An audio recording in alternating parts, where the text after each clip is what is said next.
ते 25 साल दी उम्र भी पूरी नहीं, मैथे यार ज़عیفی छा गई। और रंग बदल गया मेरे वालां दा, तेरी सिक मैनू अंदरों खा गई। मेरा टुरन ते मरण मुहाल होया, इंज रोग हयाती ला गई। ओदा सुख दी हामी सजन बरेसी, जदा मौत बीमार नू आ गई। ते मेरा कदी कदी सांवल दिल करदा ए, तेरी जात तू दूर हो जावां। लब्बां कोई ना तेरियां यादां नू, मैं इंज मफरूर हो जावां।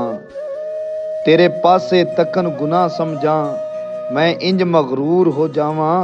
तेरे प्यार दा ताज महल भी ढा देवां, नाले आप भी चूर हो जावां।